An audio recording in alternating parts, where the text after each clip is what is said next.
Hello बच्चों, यहाँ पर क्वेश्चन दिया गया है हमें। Which of the following has least ionization potential among these metals. Okay, तो यहाँ पर हमें मेटल्स दिए गए हैं। कितने मेटल्स हैं? ये 4 मेटल्स हैं। तो इसमें से किसका आयोनाइजेशन पोटेंशियल क्या होगा, लीस्ट होगा, ये हमें पूछा गया है। ठीक है, तो पहले फर्स्ट ऑफ ऑल हम क्या करेंगे, आयोनाइजेशन पोटेंशियल मतलब क्या देखेंगे। ओके, तो उस पे से हमें समझ में आएगा, जल्दी से अच्छे से समझ में आएगा कि ionization potential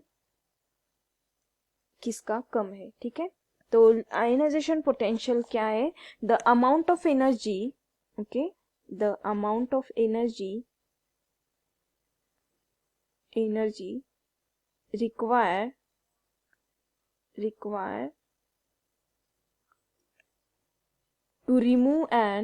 to remove an electron from an isolated atom. Remove an electron from isolated atom or molecule. Okay, जो आइसोलेटेड इलेक्ट्रॉन होगा उसे निकालने के लिए जो एनर्जी लगेगी उसे क्या बोलते हैं? Ionization potential. ओके, उसे क्या बोलते हैं? आयोनाइजेशन पोटेंशियल बोलते हैं।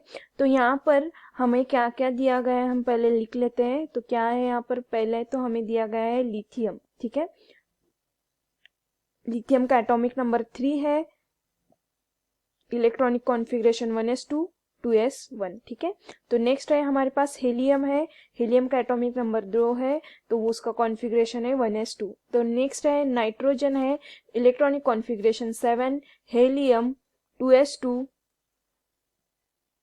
2p3। ठीक है, 2s2 2 and 4 7। ओके, तो नेक्स्ट है हमारे पास जिंक है, एटॉमिक नंबर है 30।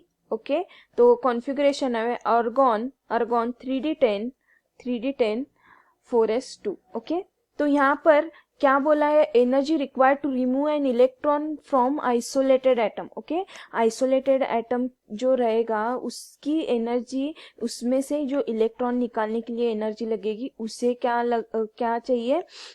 एनर्जी जो लगेगी उसे बोलेंगे आयोनाइजेशन एनर्जी। ठीक है, तो यहाँ पर लिस्ट पूछा गया है, कम एनर्जी किसे लगेगी ये पूछा गया है हमें। ठीक है, तो यहाँ पर क्या है हमारे पास? ये तो स्टेबल है पूरा। ठीक है, इसके जो इलेक्ट्रॉन होगा उसे रिमूव करने के लिए ज्यादा एनर्जी लगेगी। तो हमें क्या पूछा है यहाँ पे? लिस्ट मतलब कम एनर्जी किस में लगेगी।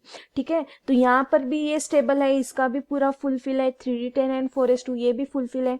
तो ये दोनों में बहुत ज्यादा एनर्जी लगने वाली है, लिस्ट नहीं लगने वाली। तो यहाँ पर है 2p3 और 2s1। ओके, जो यहाँ पर 2p3 है ये क्या करेगा? 3 इलेक्ट्रॉन लेगा। ठीक है, तो इसमें क्या लगेगी? इसमें भी ज्यादा लगेगी, पर as compare to this to helium and zinc इसे ज्यादा लगेगी। पर यहाँ पर जो है 1s2 जो कि electronic noble gas electronic configuration form करने के लिए ये क्या करेगा? एक इलेक्ट्रॉन देना पसंद करेगा। ठीक है, वो रिमूव करना पसंद करेगा, देना पसंद करेगा। तो यहाँ पर क्या लगेगी? बहुत कम एनर्जी लगेगी as compare to this. Okay, nitrogen के कंपैरिजन में इसको बहुत ज्यादा कम एनर्जी लगेगी। इसके p ऑर्बिटल में 3 इलेक्ट्रॉन की कमतरता है, इसके s ऑर्बिटल में सिर्फ एक ही इलेक्ट्रॉन है, इसको एक इलेक्ट्रॉन लेने की जरूरत नहीं है, ये क्या करेगा? एक इलेक्ट्रॉन देगा। तो यहाँ पर क्या लगेगी? लीस्ट एनर्जी लगेगी। ठीक है, क्योंकि उसके आउटर मोस्ट इलेक्ट्रॉन शेल में कितना इलेक्ट्रॉन है? एक ही,